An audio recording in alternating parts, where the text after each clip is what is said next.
Ada apa sebenarnya? Organisasi kemasyarakatan atau ormas akan disuruh tangani pertambangan. Pemerintah menerbitkan Peraturan Pemerintah Nomor 25 Tahun 2024 tentang perubahan atas Peraturan Pemerintah Nomor 96 Tahun 2021 tentang pelaksanaan kegiatan usaha pertambangan mineral dan batu bara.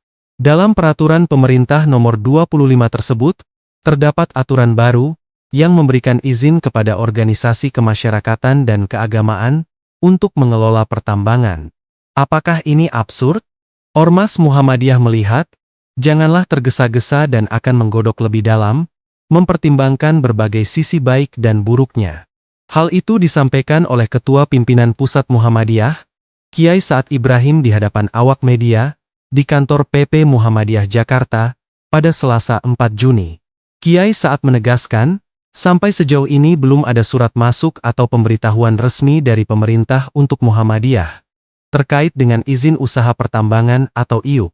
Kalau secara khusus, surat masuk mungkin belum. Tapi dalam konteks yang lebih umum, saya baca, itu kan mengenai ormas-ormas, sehingga kemudian, Muhammadiyah bagian dari ormas itu, tapi akan kita godok terlebih dahulu secara lebih baik dan lain sebagainya, katanya. Terkait dengan IUP ormas, kata Kiai Saad, Muhammadiyah terlebih dahulu akan menggodok untuk melihat sisi negatif dan positifnya.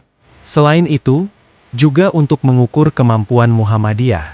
Saya tidak berbicara ormas di luar Muhammadiyah, saya kira saya tidak representatif untuk mewakili yang lain-lain.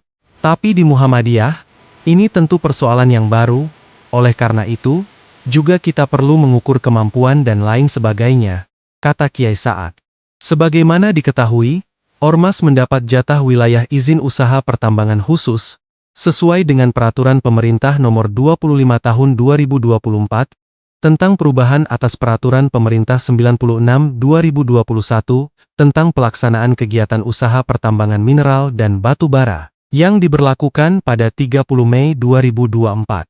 Soal ormas akan kelola tambang, memang jadi kontroversi. Apakah untuk melakukan penambangan di wilayah bekas Perjanjian Karya Pengusahaan Pertambangan Batu Bara, ex-PKP 2B? Ormas keagamaan ya sejatinya urusan organ masyarakat. Urusan tambang kenapa selalu bikin gaduh saja? Apa kerja dari holding pertambangan? Bukannya badan ini yang punya hak sepenuhnya mengelola usaha pertambangan? Direktur Eksekutif Institute of Energy and Development Studies, Rifki Nuril Huda, melihat kebijakan ini sebagai peluang untuk meningkatkan partisipasi masyarakat dalam pengelolaan sumber daya alam. Namun, ia menekankan bahwa partisipasi ini harus diarahkan pada industri energi bersih, seperti tenaga surya, bioenergi, dan jenis energi baru dan terbarukan lainnya.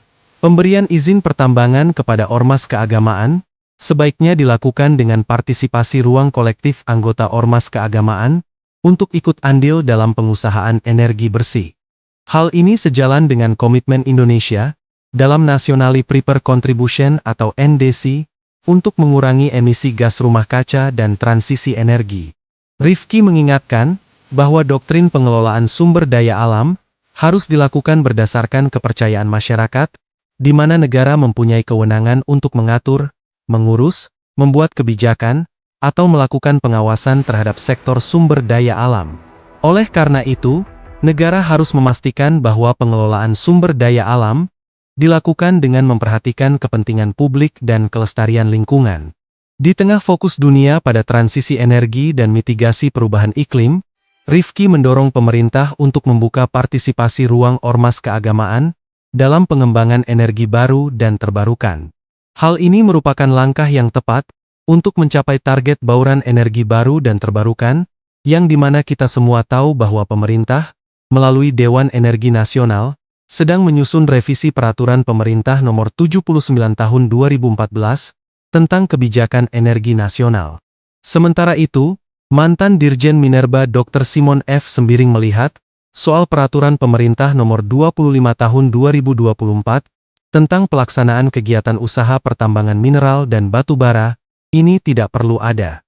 Sebab, Undang-Undang Nomor 3 Tahun 2020 sudah menyebutkan bahwa IUP bisa diberikan kepada perorangan koperasi atau badan usaha berbadan hukum. Jadi undang-undang itu sendiri sudah memberikan kemungkinan berusaha bagi setiap perusahaan yang berbadan hukum.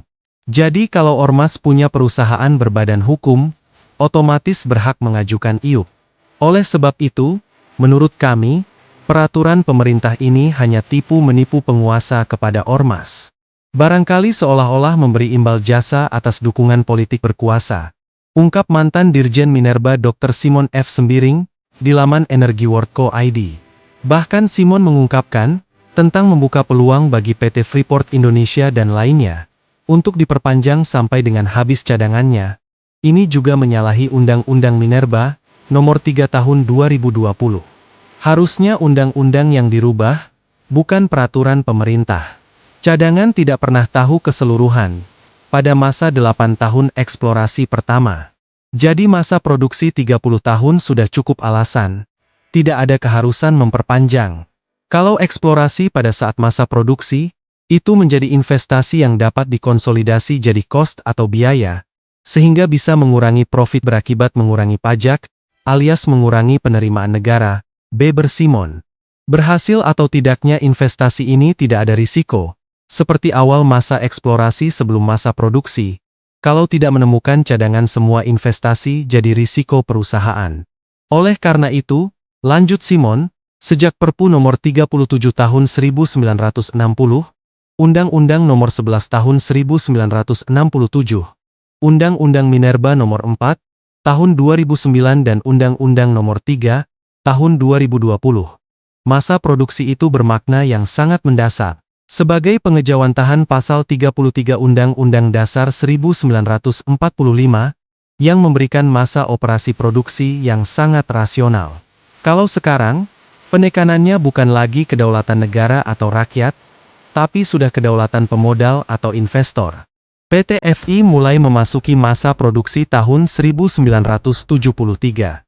Kalau diperpanjang sampai dengan tahun 2061, maka masa produksinya akan 87 tahun. Kita kembali ke zaman VOC, dan kemerdekaan kita itu semu, dan menunjukkan bahwa bangsa kita sendiri yang menjajah Indonesia ini, kata Simon. Inilah yang terjadi di negeri ini.